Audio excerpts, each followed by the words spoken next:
Well, hello everyone, and welcome from the winter wonderland of the central part of the United States, our national headquarters in Wheaton, Illinois, where we've had a relatively significant snowfall here in the last couple of days. Makes it very, very beautiful. I wish many of you people there in India and around the world could experience this sort of thing. But this month's video blog will be coming to you almost exclusively from Adyar, but all of it's going to be in India. The month started off with a bang, having to go up to Delhi, the capital of the country, up in the northern part of India, for a talk that had been scheduled with the Indian Council for Cultural Relations. It's a governmental organization funded by the government but operating independently. And it was a meeting with largely diplomatic personnel, people in India's diplomatic corps, as well as academicians, to talk to them about the Theosophical Society as India's gift to the world. It was quite well attended and a very sharp group of people. So I think a lot of good things will come out of that. Enjoyed myself there, and I think that some of it rubbed off on the folks who attended. So that was good. Back at Adyar, we had a bunch of things going on, not least of which is all of the work that's being done in terms of renovating our Adyar campus. For those of you who are going to be coming for our convention, probably the better part of the work that's being done you won't even see, because it's being done on rooftops and it's being done underneath the ground. Tile roofs are being ground out, the joints in the tile, so that the leakage can be stopped by resealing them. We have been doing a lot of work working on the infrastructure for the water supply. So under the ground, we've replaced a good deal of that, put in pumps, rebuilding septic systems, working on the cabling for the electricity. So you'll get a chance to see some of that in this video. Very busy time, plus a lot of the things we're doing for our convention, which is coming up. And we also renovated the HPB hostel, which we had closed. It works with the kids from our school. So we had closed that to do the renovation, and it will be opening right after convention. So a lot of good things on the horizon. In terms of things at Adyar, we celebrated Radha's birthday on November 15th and had a chance to see a video interview, a very probing interview with her, and also to unveil a marble bust that had been commissioned about a year ago.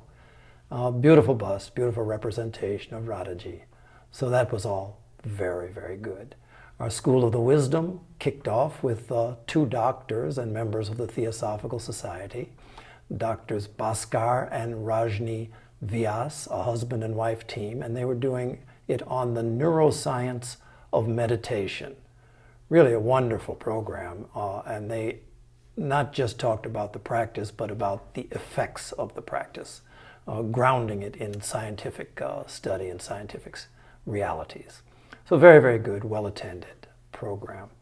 Our Foundation Day was a very big thing this year because we had the Chief Consul, the United States Chief Consul in Chennai, who had a year ago committed to come, and he was going to speak.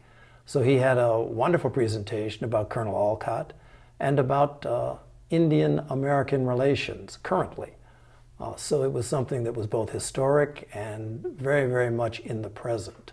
A lot of things I had no idea about between India and between the United States. Very, very good program. So we had that. We also had a children's choir that joined us. They're going to be singing during our convention. And it's a choir of 500 kids organized by Srini Krishnan, an international music educator. So very exciting, very uplifting, very energetic group. We had 300 of these kids come to the campus for a filming for some sort of promotional thing they're going to be doing, and also to rehearse. So they were at our Blavatsky bungalow and at our Bharat Samaj temple, our temple of light. So that all too was very good. But all in all, we had a bunch of things going on, which you'll get a chance to see a lot of the images in this video. So it's going to take you around a bunch of different places. I hope you don't get tired watching, because it's an awful lot of work going on. But take a look And as always, I do hope that you enjoy.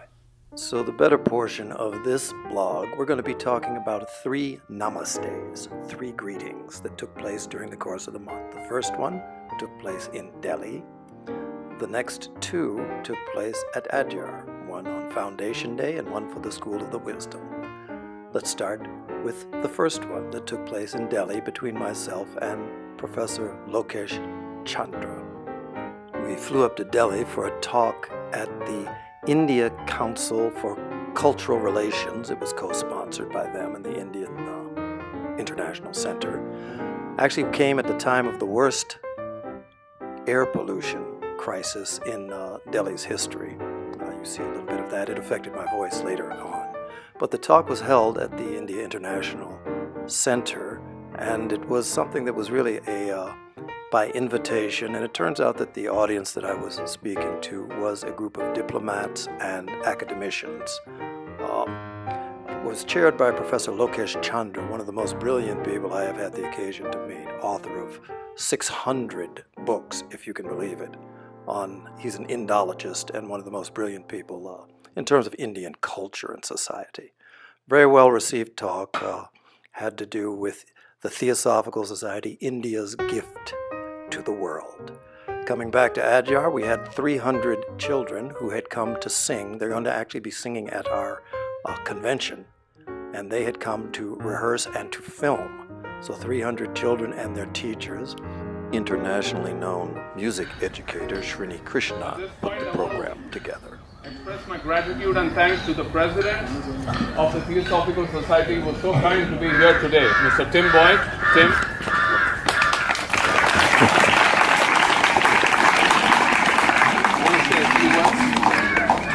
Okay, so I had an opportunity to talk to the kids and to welcome them before I actually stepped back and then listened to them sing.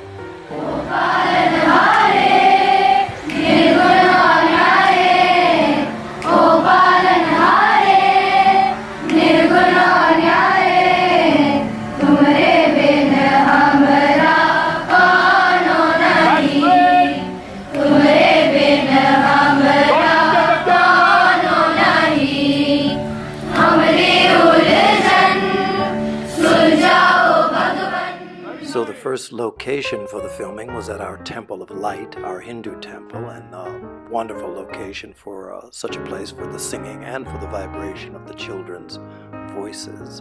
The whole affair was really quite a first-rate filming effort. They even had a drone to take aerial shots of the proceedings. It was everything the kids could do to keep from looking up and interrupting the filming.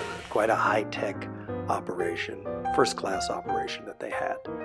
So that was the first location at the temple, and then from there it was on to the Blavatsky Bungalow, where they reconvened to do another shooting and another set of songs.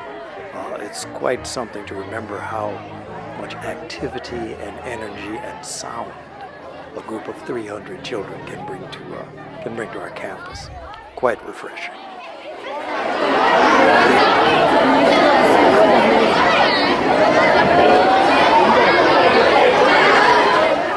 So both students and teachers were looking forward to coming over to the Blavatsky Bungalow, largely because, of course, they wanted to do their shooting and their singing, but also because it's near the banyan tree, which they know to be one of the oldest banyan trees in all of India. So many of them were quite happy to be there and to take shots of themselves with the great banyan tree in the background. So many selfies and so many other shots were taken. And then it was time to film, and it was time to sing.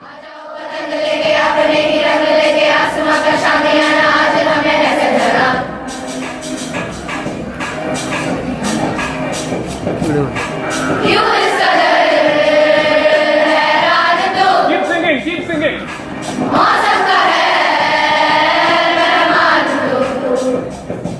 So it was a beautiful occasion, and we look forward to seeing them again at our international convention. Next up was our Social Welfare Center, where the children performed and received prizes and gifts.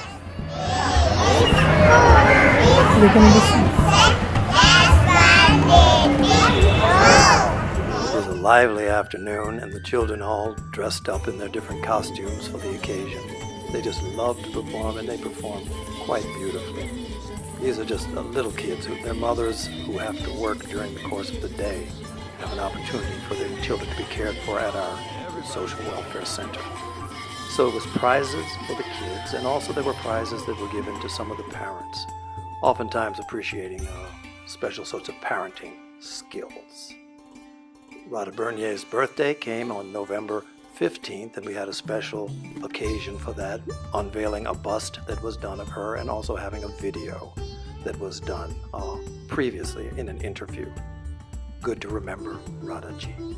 And now for the second Namaste, which took place on our Foundation Day, November 17th, the day of the foundation of the TS, when Consul General, United States Consul General Philip Min came to speak and to visit at the TS.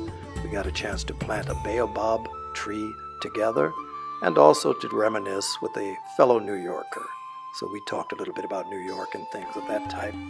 It's a beautiful program, quite well attended, and he had an opportunity to really speak about Colonel Olcott and the contribution and the nature of Indian-American relations. It's a wonderful speech, very informative, and he had a great appreciation for the TS and for its work also. So as is the custom, at the closing there was mantra that were sung, and then it was also a time to garland the statues of our founders. So of course, Consul Min and myself were the first up for that. And then it was time to garland Consul Min. So Namaste number 2. Next up was our School of the Wisdom, the opening of the school with Doctors Bhaskar Vyas and Rajni Vyas on the neuroscience of meditation. School takes place at the Blavatsky Bungalow, and many people gathered for the opening, and many people continued for the 2 weeks of the program. Great deal of work was done in preparation for it by our International Secretary, Maria Artema, and so at the opening she was garlanded by Dr. Vyas, and as president I was garlanded also by Dr. Vyas. Namaste number 3. Also had some lovely visits during the course of the month, this one with Anand Mandekar, one of the luminaries in the Anthroposophical movement, and this meeting with the Women's India Association, which was the very first president was Annie Besant. They're celebrating their 100th anniversary and will be having the function at Adyar. And I'd like to give you a chance to see some of the work going on at Adyar. The tile roofs at the headquarters and elsewhere, which have had problems with leakage. We're having to cut out the tile and refill. A great deal of work is going on at Adyar just to renovate the various spaces, and also in preparation for our upcoming convention. HBB Hostel was closed so that it could be completely renovated.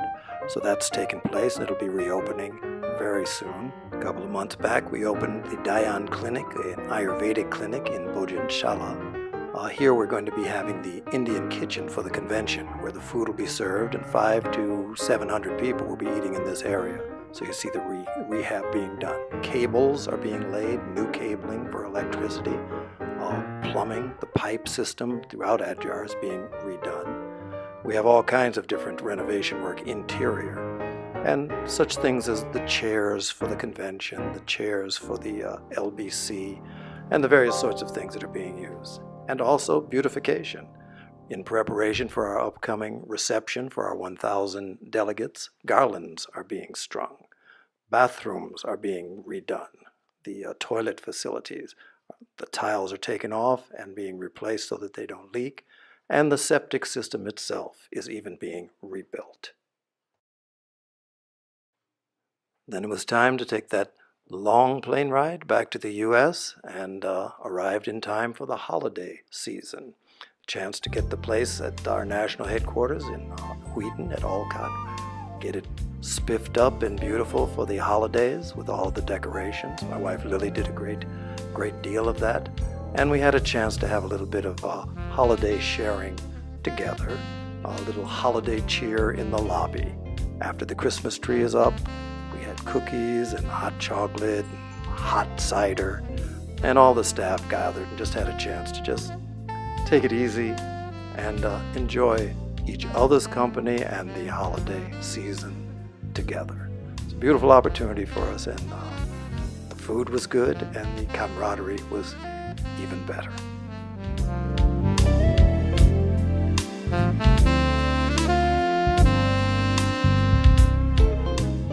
Back in Hadjar, after much anxiety about the weather, the water not coming, the monsoons finally did begin. And here at Olcott, after a season where it was summer-like temperatures all the way into almost December, the first snowfall appeared and didn't seem like it wanted to stop.